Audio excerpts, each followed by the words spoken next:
Sejam muito bem-vindos novamente ao curso de Blockchain, Criptomoedas e Tecnologias Descentralizadas, hoje para falar sobre o IPFS, ou Interplanetary File System. Meu nome é Marco Simplício, sou professor na Escola Politécnica da USP. O que raios é o IPFS e por que diabos esse nome de Sistema de Arquivos Interplanetário? O que? Foi criado por extraterrestres? Não necessariamente, pelo menos eu acho que o Juan Bennett ele é um ser humano, mas é para enfatizar esse poder de descentralização que o IPFS entrega no cenário de web, né? Essencialmente para uma forma de construção de uma web altamente descentralizada.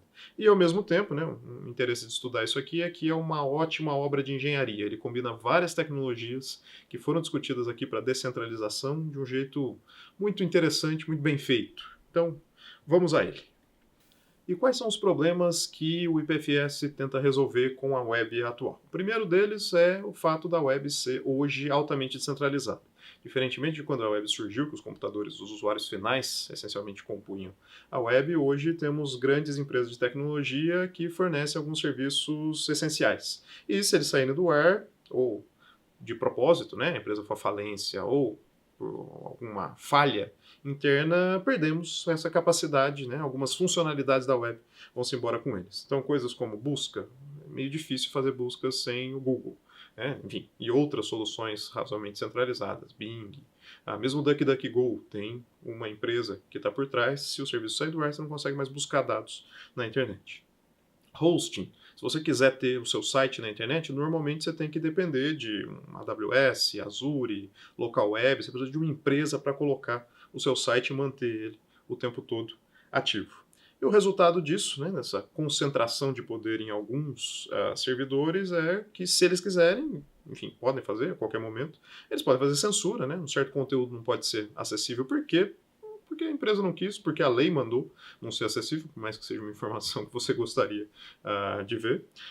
Permite-se invasão de privacidade, todo o seu histórico de navegação o Google conhece, né? Ele oferece para você algumas propagandas personalizadas, porque ele sabe o que você andou buscando, por onde você andou navegando. Dá para fazer espionagem, dá para fazer manipulação de opiniões, entregando opiniões de uma certa vertente, simplesmente. Se vocês nunca ouviram falar nisso, procura por Cambridge Analytica e as eleições que foi o Trump versus a Hillary Clinton, vocês vão entender como dá para fazer manipulação de opiniões conhecendo pessoas. Ou interrupção de serviços, né? Simplesmente param de funcionar. Além disso, tem algumas questões de ineficiência. Quando você tem um site muito popular, o resultado é que ele vira um gargalo, né? Aquele servidor vai ter que entregar aquele conteúdo, porque só ele tem a cópia do conteúdo. Então você tem que escolher entre deixar isso nesse seu servidor ou então fazer caching, pagar serviços de replicação, serviço em nuvem, por exemplo, para conseguir ter um desempenho razoável. E, normalmente, o sistema é voltado a locais e não a conteúdos. Se alguma vez, em algum trabalho de faculdade, por exemplo, você colocou uma URL como sendo a sua referência, e aí o professor, quando foi corrigir, clicou na URL e bateu numa página 404, ou seja, não existe essa sua referência, você sabe muito bem do que eu estou falando, né? Os links quebram, simplesmente por uma pequena mudança em um arquivo, né, na estrutura interna de uma página, você perde a capacidade de encontrar o conteúdo, por mais que ele exista. Né? Ele só mudou o nome, ou ele simplesmente mudou de local. Alguém colocou dentro de uma nova página, mas é exatamente o mesmo arquivo, você não consegue achar ele, porque você só tinha a URL correspondente. O IPFS tenta resolver todos esses problemas e, na minha opinião, arquiteturalmente, pelo menos, ele resolve bem. Qual que é a proposta do IPFS? Bom, ele foi criado em 2015 pelo Juan Bennett, do Protocol Labs, como sendo uma web permanente descentralizada. Essa que é o tema. Né? A ideia é criar um enorme swarm do BitTorrent, um enxame do BitTorrent, para a troca de objetos. Assim, se o objeto mover de lugar, não tem problema nenhum. Se você tem o hash do objeto, você consegue encontrar ele. E aqui por objeto pode ser qualquer coisa, tá? Não estou falando só de página web, só texto, tipo HTML. Pode ser página web, pode ser imagem, pode ser vídeo, pode ser código, pode ser absolutamente qualquer coisa. E esse sistema ele é versionado. Então, assim como quem já fez desenvolvimento de código deve ter usado o Git em algum momento, né, que você consegue ver as versões diversas de um código correspondente, você poderia achar as versões diversas das páginas correspondentes. Então, dá para pegar um histórico completo das páginas e isso não precisa ficar numa página só, pode ser distribuído entre vários usuários. Então, o exemplo que eu dei do gargalo, né, no servidor.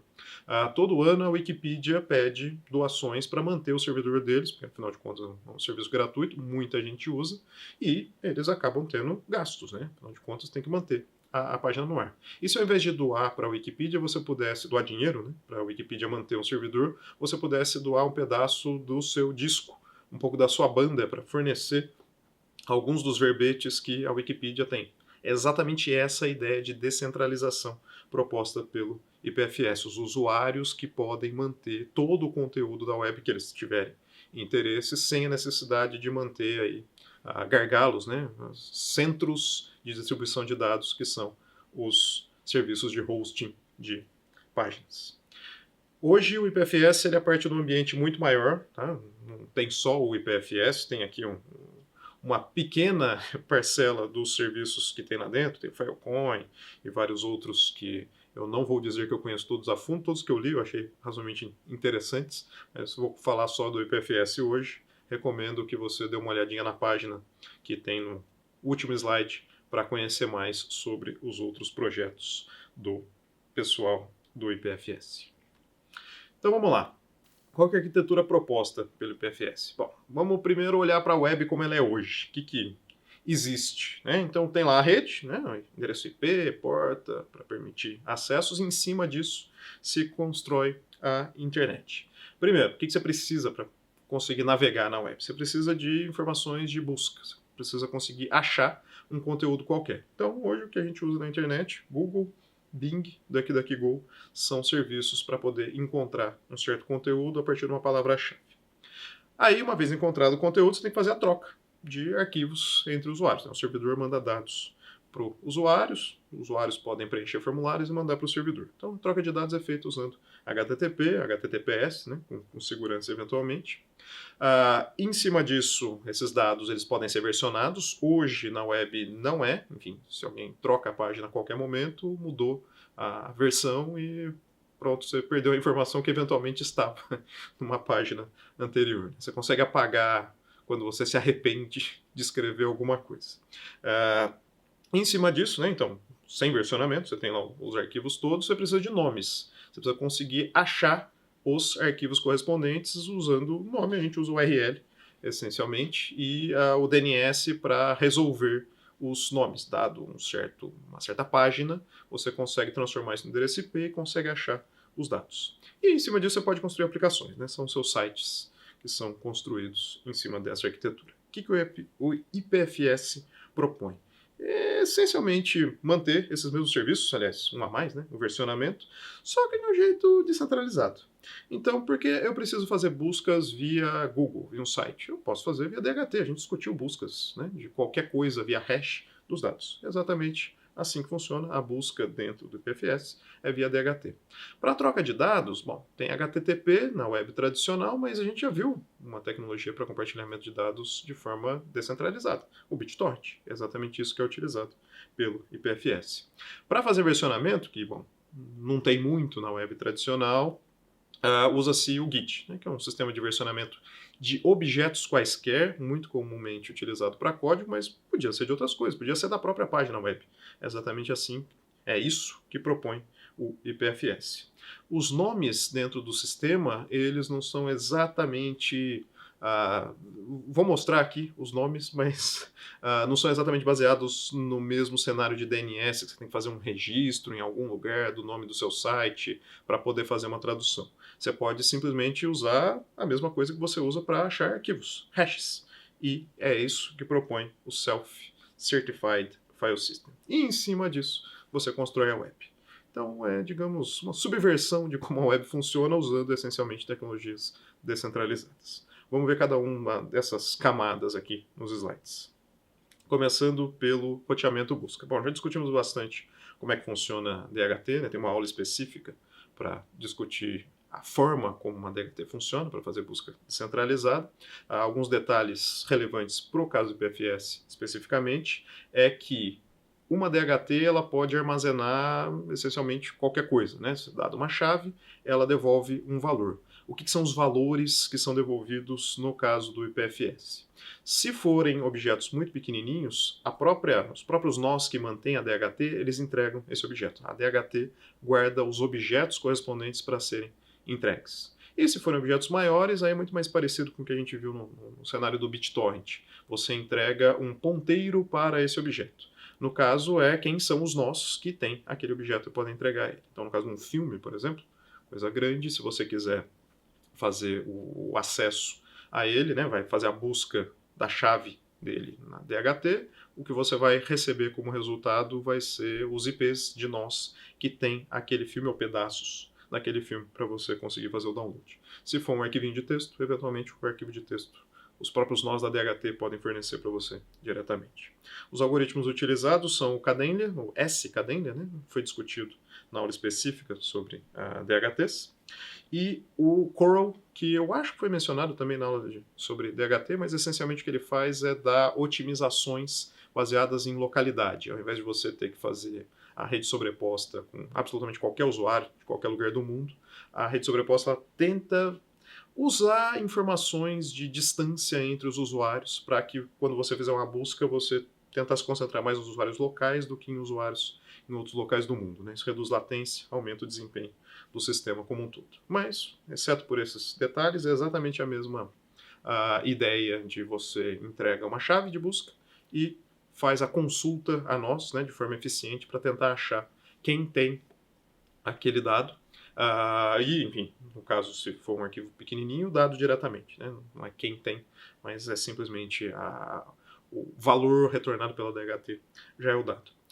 E no segundo cenário, né, quando você vai achar os usuários que tem aquele arquivo, para evitar de ter uma quantidade muito grande de dados retornados pela DHT, usado o que é chamado de sloppy DHT, uma DHT desleixada, que ela não retorna a lista completa de nós que tem aquele arquivo. Ela retorna um certo conjunto de nós, suficiente para você conseguir fazer o download do arquivo, não necessariamente todos. Também reduz aí a banda, porque na prática você não vai se conectar em todos. Né? Você tem alguns para poder fazer o download do arquivo, muito provavelmente é suficiente. Se você não conseguir com aquela lista que você recebeu originalmente, pergunta de novo, vai vir uma outra lista, você pode utilizar. Então, essa aqui é a parte de busca em si. Recomendo que vocês olhem a aula sobre DHT especificamente, se não lembrarem do funcionamento. O segundo mecanismo importante no IPFS é a troca de dados entre usuários. Enquanto na web tradicional que se usa é HTTP, dentro do IPFS o que se usa é o BitSwap, que é essencialmente um BitTorrent, muito parecido, com exceção de como são organizados os enxames, né, os swarms. Então, no BitTorrent, cada um dos enxames é feito em torno de um único arquivo. O que isso significa? Que os usuários que estão trocando dados, né, que se enxergam trocando dados, eles estão em torno de um único arquivo. Então, por exemplo, aqui tem um swarm para uma música X e um swarm para um arquivo zip Y. Quando um usuário quer entregar arquivos, né, quer baixar arquivos de um outro, pode-se usar o mecanismo de incentivo por olho. Né? Então, se você quer um pedaço do Y, me dá um pedaço que eu não tenha ainda do Y.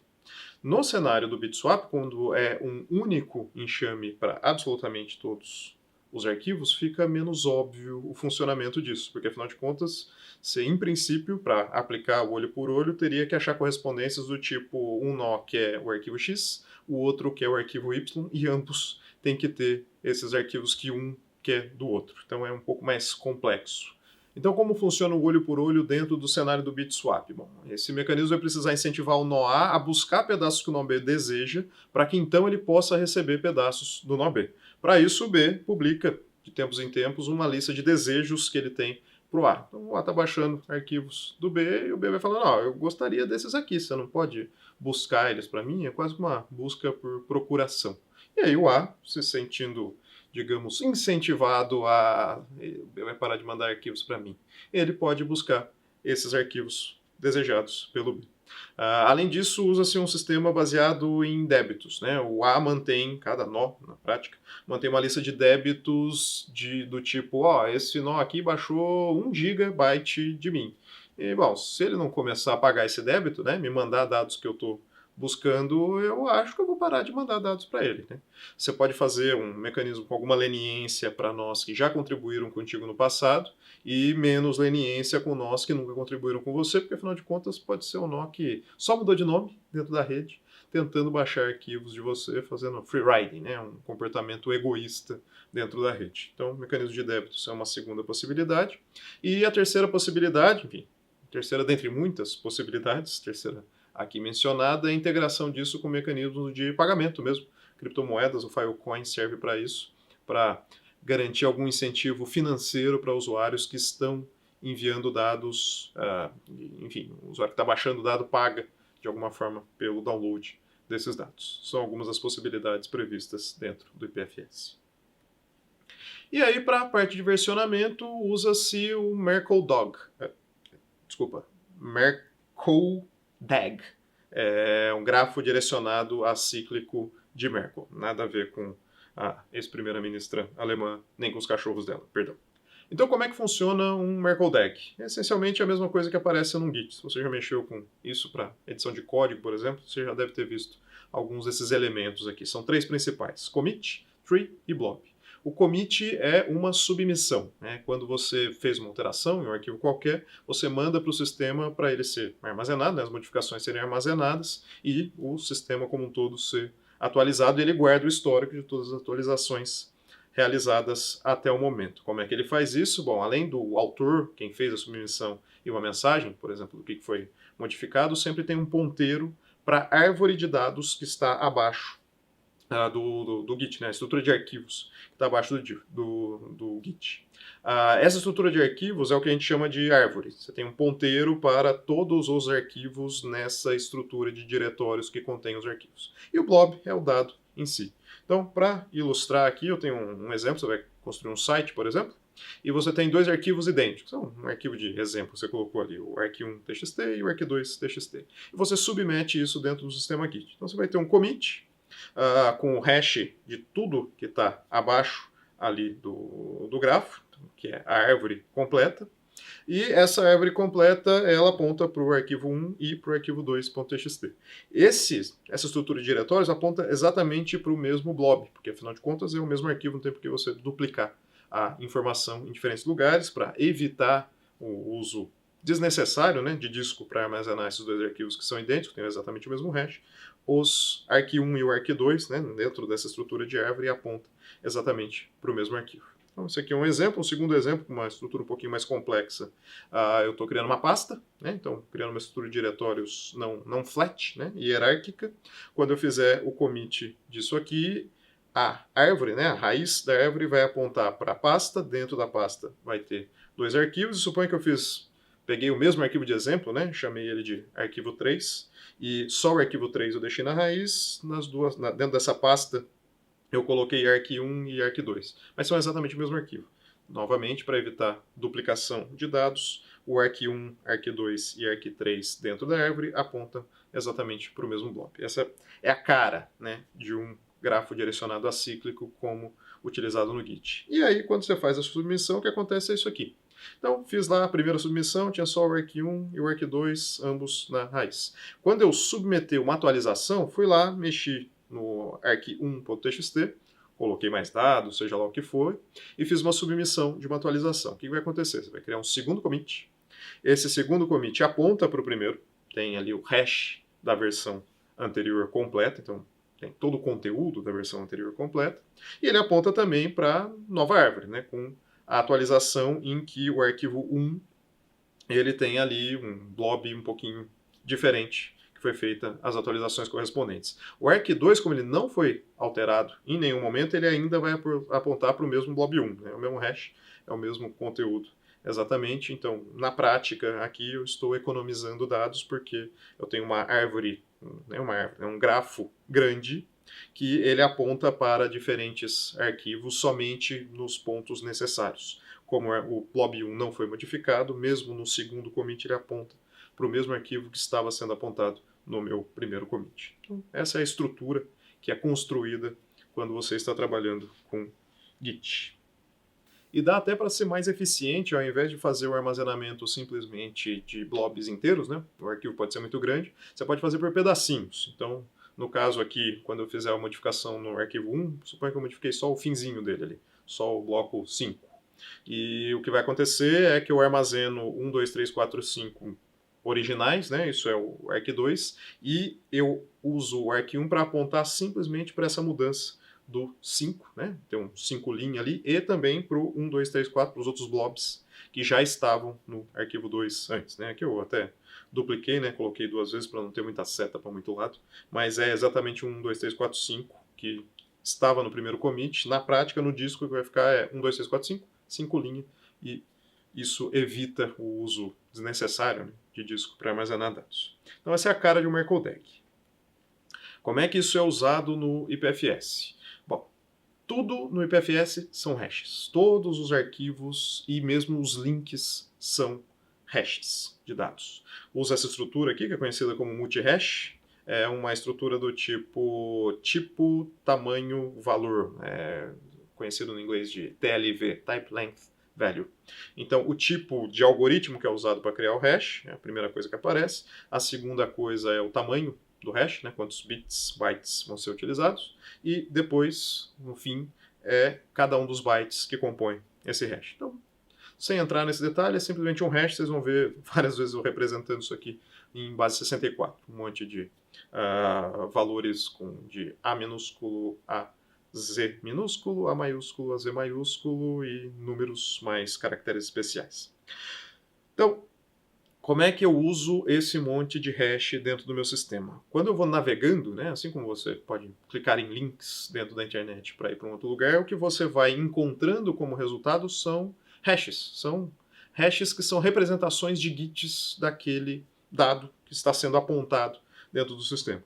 Então, quando você navega entre os links, você está navegando, na verdade, no mapa de Merkle, inclusive para pegar uma versão antiga de um site, por exemplo, você consegue fazer isso. Então, para dar um exemplo real aqui, o formato é esse que está na caixa aqui no meio, IPFS, né, ao invés de www, http, www, o que você tem é /IPFS, e aí o que você coloca é o hash do objeto, e, eventualmente, o nome do caminho até o objeto dentro daquele MerkleDAG. Então, tem aqui um exemplo, ó, IPFS e todo o hash de uma submissão qualquer, uma versão de um site, por exemplo, e o arq.txt, que é o arquivo que eu quero acessar. E aí, se você quiser pegar um domínio qualquer, você pode ir desde o hash do domínio, né? Você sabe só o hash do domínio e navega nas pastas que tem dentro dele. Então, ali é o primeiro exemplo, né? O hash do domínio /pasta /afig.png. Ou você pode fazer diretamente da pasta, né? Não preciso começar do início do domínio, posso pular para uma URL diretamente, que é a pasta, e pegar dentro dela o fig.png. Ou então, se eu quiser achar simplesmente o arquivo, eu dou o hash do arquivo, eu acho ele. Isso é muito legal para evitar quebra de links, né? Porque afinal de contas, se eu sei o hash do arquivo, eu vou achar ele. Ah, mas o cara mudou de pasta. E daí que ele mudou de pasta?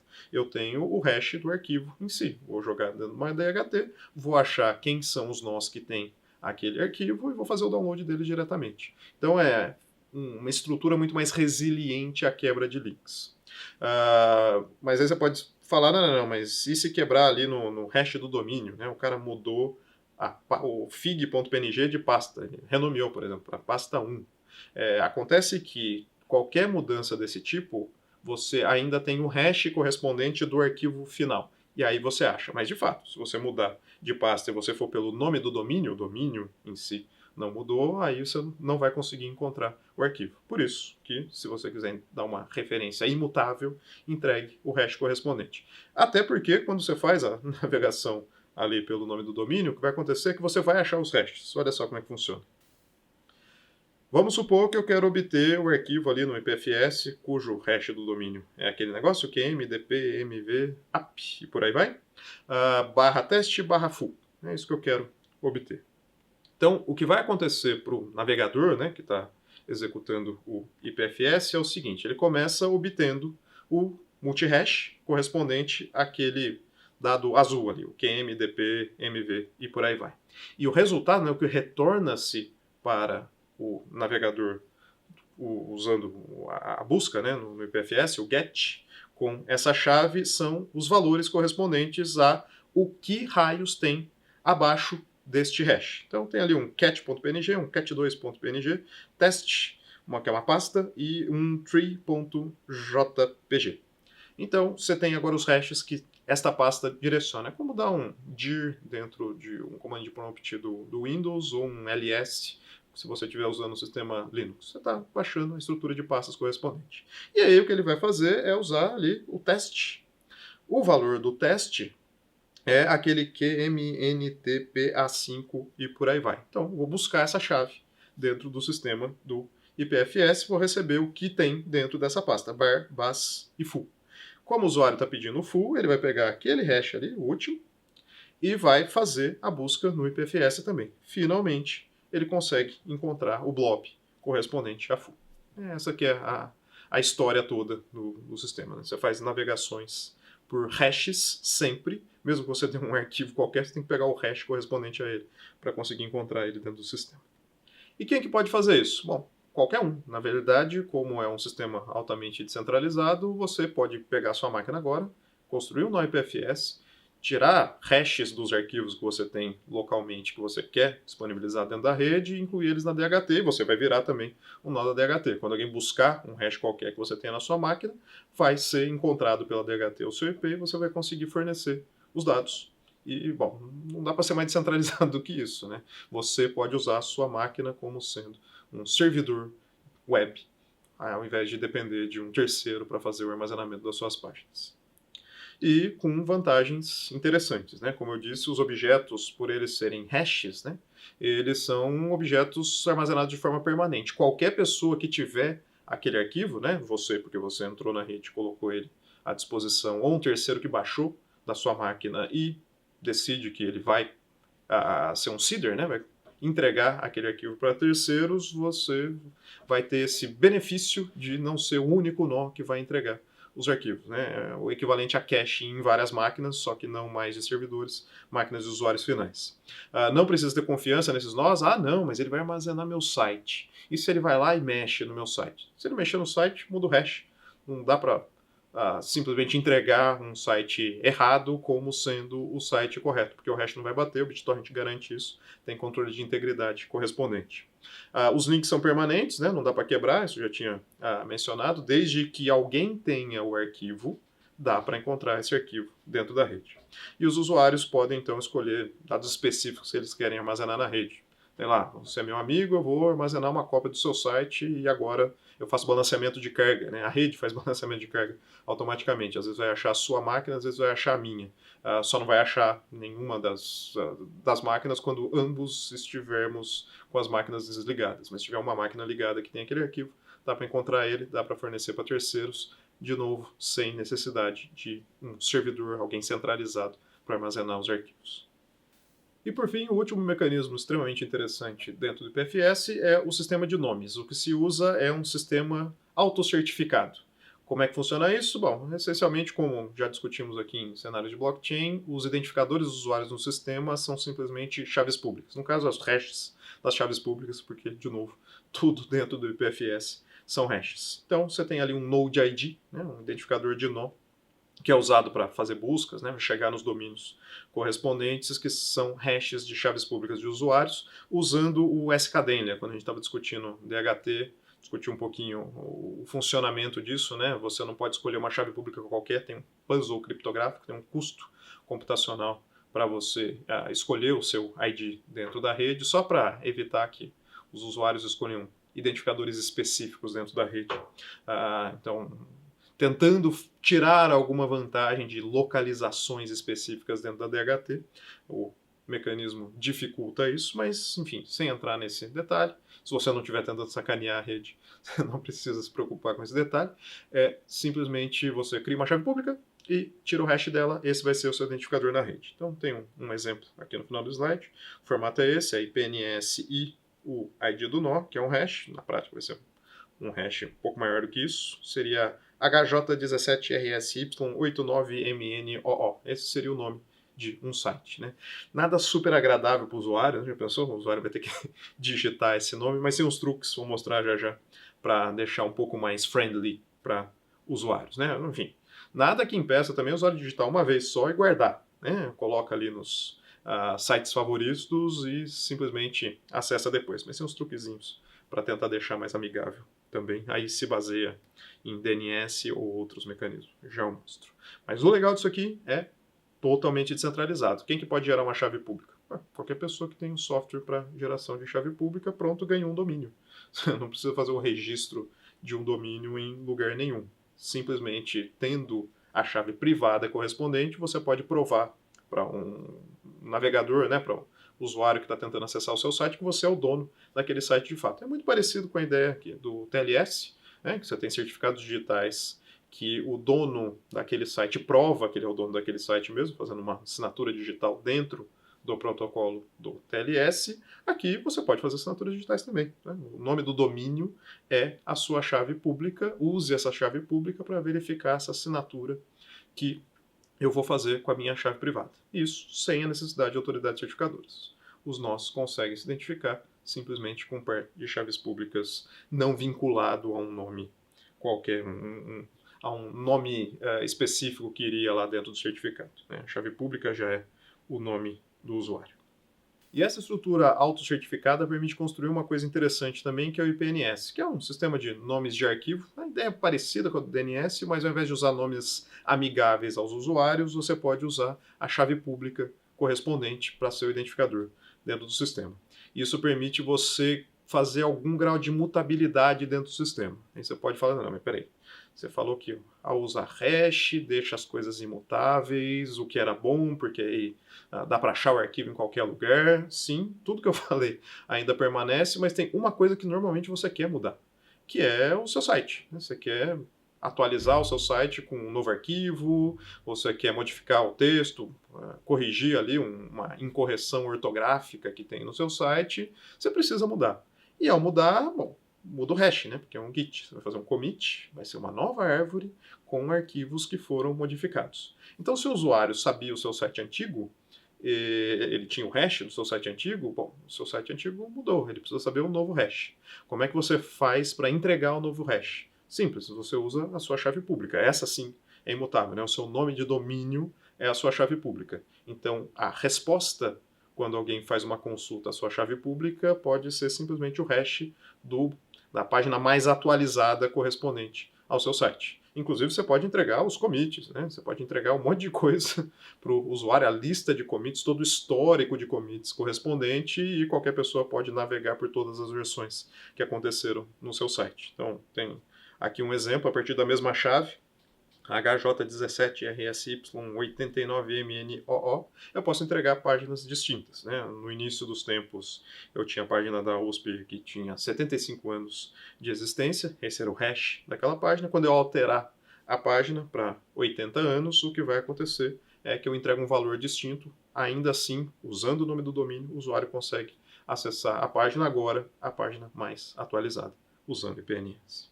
E bom, eu falei que o nome é os nomes, né, de sites são bastante desagradáveis, normal. Tem soluções potenciais para isso, além de simplesmente fazer guardar a página, né, guardar em algum lugar com nome amigável no seu navegador. Essa é uma possibilidade altamente descentralizada, mas se você quiser facilitar um pouquinho, dá para usar uma estrutura com um DNS em si, né?